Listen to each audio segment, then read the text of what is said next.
Don தொலைக்காட்சி நேயர்களுக்கு என்னுடைய அன்பு கலந்த வணக்கங்கள். மீண்டும் ஒரு கதை வழி அறமொழி நிகழ்ச்சியினூடாக நேயர்களாகிய உங்களை சந்திப்பதில் மிக்க மகிழ்ச்சி. ஒரு ஊரிலே ஒரு மனிதன் ஒரு குதிரை ஒன்றை வளர்த்து வந்தான். அந்த மனிதன் ஆரம்ப காலத்திலே அந்த குதிரையை வைத்து ஒரு ஒற்றை வண்டிலை இழுத்து பல தொழில்களை செய்துவான். நாளாக இந்த வண்டிலை வைத்து தொழில் செய்கின்ற அந்த வாய்ப்பு அவனுக்கு குறைந்து விட்டது. அதனால் வருகின்ற வருமானமும் அவனுக்கு இல்லாமல் போய்விட்டது. இப்பொழுது அவன் அந்த குதிரையை கவனிக்கின்ற அளவு மிக வெகுவாக குறைந்து விட்டது. ஆரம்பத்திலே அந்த குதிரைக்கு நல்ல உணவுகளை கொடுப்பான், வேலைக்கு நேரத்துக்கு நேரம் நீர் அருந்த கொடுப்பான், மிக கவனமாக கவனித்து வந்தவன் இப்பொழுது தனது வருமானம் குறைந்ததும் இந்த குதிரையை கவனிப்பதை வெகுவாக குறைத்து விட்டான்.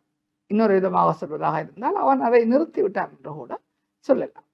குதிரை அந்த ஒரு இடத்திலே அவனது வீடு இருக்கின்ற அந்த வளவுக்குள்ளே கட்டப்பட்டிருந்தது.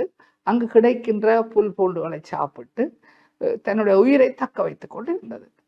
ஆரம்பத்தில் இருந்ததிலும் பார்க்க இப்போது இந்த குதிரை மிகவும் மெலிந்து எலும்பும் தோலுமாக காட்சி அளிக்கின்றது.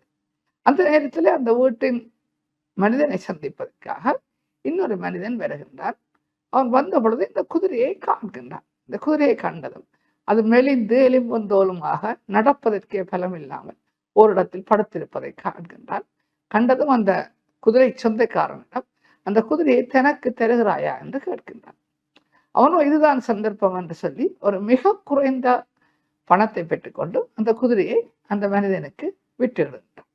அந்த மனிதன் அந்த குதிரையை தனது வீட்டுக்கு அழைத்து சென்றதும் மிக கவனமாக அந்த குதிரையை கவனிக்க தொடங்குகின்றான். வேளாவளைக்கு உணவு வழங்குதல், வேளாவளைக்கு நீர் வழங்குதல், மற்றும் அது பனியிலும் மழையிலும் நினையாதவாறு ஒரு சிறிய கொட்டிலை போட்டு அந்த கொட்டிலுக்குள்ளே அந்த குதிரையை கட்டி வைத்தல், இவ்வாறாக அவன் அந்த குதிரையை மிக கவனமாக பராமரிக்க தொடர்ந்தார். அந்த குதிரையும் இப்பொழுது பழைய நிலையை கொஞ்சம் கொஞ்சமாக அடைகின்றது. உண்மையை சொல்ல போனால் பழைய நிலையிலும் பார்க்க இப்பொழுது அந்த குதிரை மிக அழகாகவும் உடல் பெருத்ததாகவும் கம்பீரமாகவும் வந்துவிட்டது. இப்பொழுது இந்த மனிதன் இந்த குதிரையை தான் விற்கப் போவதாக விலை பேசுகின்றான். அதனை அந்த குதிரையை பார்வையிடுவதற்கு, அந்த குதிரையை வாங்குவதற்கு பலர் வருகிறார்கள். வந்து அவர்கள் தங்களுக்குள்ளே அந்த குதிரையை பற்றி பேசிக்கொள்வதை இந்த மனிதன் கேட்கின்றான். அந்த குதிரை ஒரு மிகவும் உயர்ந்த ரகமான குதிரை. அந்த வகையான குதிரை இப்பொழுது அரிதாக போய்கொண்டிருக்கின்றது.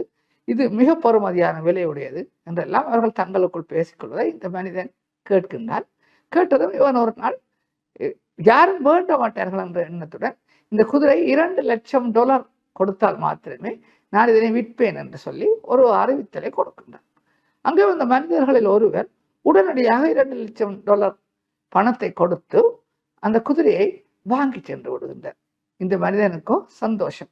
மிக மலிவான விலையிலே வாங்கிய ஒரு குதிரையை மிக பெறுமதியாக விட்டு விட்டேனே என்கின்ற ஒரு சந்தோஷம். அந்த சந்தோஷத்துடன் அவன் தன்னுடைய வாழ்க்கையை தொடர்ந்து கொண்டிருக்கின்றான்.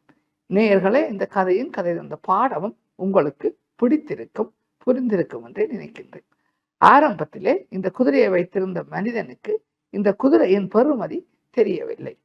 2வது தடவையாக இந்த குதிரையை வாங்கிய மனிதன் அந்த குதிரையை மிக கவனமாக பராமரித்து வந்தான். அதன் பெறுமதியும் தென்பாட்டிலே அதிகரித்து வந்தது.